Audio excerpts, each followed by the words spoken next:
देश मेरा जल रहा है, आग लगी है सीने में, हुक्मरां सब व्यस्त हैं खून गरीब का पीने में। तो राम मंदिर या बाबरी का पक्ष नहीं मैं लाई हूं, घायल भारत चीख रहा है, चीख सुनाने आई हूं। परम आदरणीय सभापति महोदय, मंचासीन निर्णायक मंडल समिति एवं उपस्थित मेरे प्यारे साथियों, मैं आरक्षी खुशबू चौहान, केंद्रीय रिजर्व पुलिस बल, आज सदन की राय से असहमत होते हुए वक्ता विपक्ष में अपने विचार प्रस्तुत करूंगी।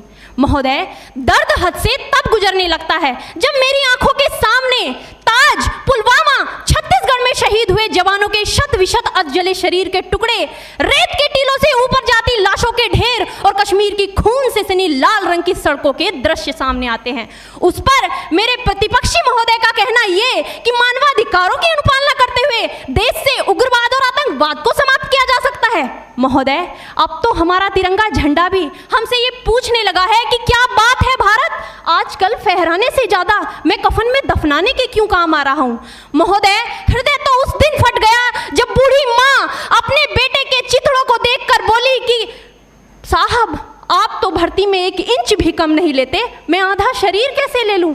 महोदय, आज इन मानवाधिकारों के कारण इन आतंकियों के बंगलों की आकाओं की नाकफनी हंसती है और शहीद हुए हमारे जवानों के आंगन की तुलसी रोती है। जब एक शहीद हुए जवान की विधवा की वेदना चीख चीख कर ये कहती है कि प्यार भी भरपूर गया, मांग का सिंदूर गया, नन्हे नौनिहालों की लंगोटियां चली गई, छोटी छोटी बेटियों की चोटियां चली गई और आपके लिए तो एक आदमी मरा है साहब, मेरे घर की तो रोटियां ही चली गई।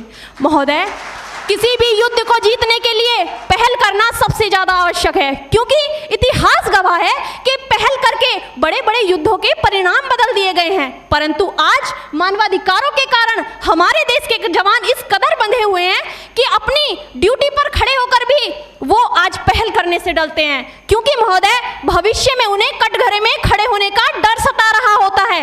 वो ये जानते हैं कि चाहे एक उग्रवादी की राइफल से निकलने वाली गोली को ये तय करना पड़े या ना पड़े कि वो किसे लगेगी, लेकिन हमारी राइफल से निकलने वाली हर गोली को ये निर्णय लेना पड़ता है कि चाहे वो किसी निर्दोष को लगे, दोषी को लगे या ना लगे, परंतु किसी निर्दोष को नहीं लगनी चाहिए। यदि ऐसा हुआ तो ना तो ये समाज हमें छोड़ेगा, ना ही तिल का ताड़ बनाने वाली ये मीडिया हमें छोड़ेगी। और महोदय, मानवाधिकार के तले किसी जवान को दबाकर युद्ध के मैदान में छोड़ देना कोई वीरता नहीं, एक आत्महत्या है। क्योंकि महोदय, फूल को श्रृंगार दो ये मुमकिन नहीं और एक वीर को झनकार दो ये मुमकिन नहीं। जो हाथ बांध दे सेना के, ऐसे मानवाधिकार का पालन संभव नहीं।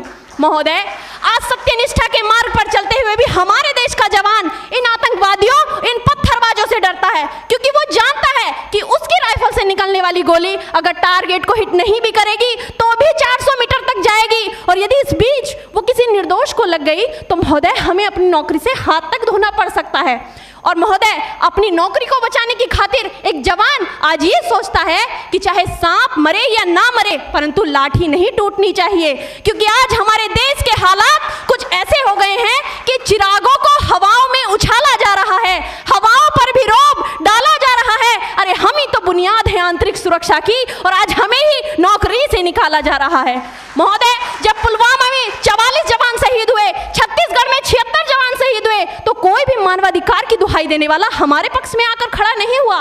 परंतु जब जेएनयू विश्वविद्यालय में एक देशद्रोही के द्वारा भारत तेरे टुकड़े होंगे, अफजल हम शर्मिंदा हैं जैसे देशद्रोही नारे लगते हैं, तो सारे मानवाधिकार के ज्ञाता आकर उसके पक्ष में खड़े हो जाते हैं। तभी तो क्या कहा था उस देशद्रोही ने कि तुम एक अफजल को मारोगे, हर घर से अफजल निकलेगा। तो मैं भारत की बेटी अपनी भारतीय सेना की तरफ से आज ये ऐलान करती हूँ कि उस घर में घुसकर मारेंगे जिस घर से अफजल निकलेगा, वो कोख नहीं पलने देंगे जिस कोख से अफजल निकलेगा। उठो देश के वीर जवानों, तुम सिंह बनकर दहाड़ दो और एक तिरंगा झंडा उस कन्हैया के सीने में गाड़ दो। महोदय, अंत में अपनी वाणी को विराम की ओर ले जाते हुए मैं सिर्फ इतना ही कहना चाहूंगी कि मुझे अफसोस है अपने देश की न्यायिक प्रक्रिया पर, जहां आज भी रात के 12 बजे अजमल कसाब जैसे आतंकी के लिए सर्वोच्च न्यायालय के दरवाजे खोल दिए जाते हैं। ऐसे देश से मानवाधिकारों की अनुपालना करते हुए आतंकवाद और उग्रवाद से कभी नहीं निपटा जा सकता। मानवाधिकार के नाम की दुहाइयां देने वालों, सीमा पर लड़ा नहीं जाता, चरखों से शोलों के आगे रामायण पढ़ी नहीं जाती, सीमा पर गोलों के आगे। धरती के घोर कुहासे को एक सूरज ही हर सकता है, क्योंकि एटम बम से रक्षा केवल एटम बम ही कर सकता है। जय हिंद, जय भारत।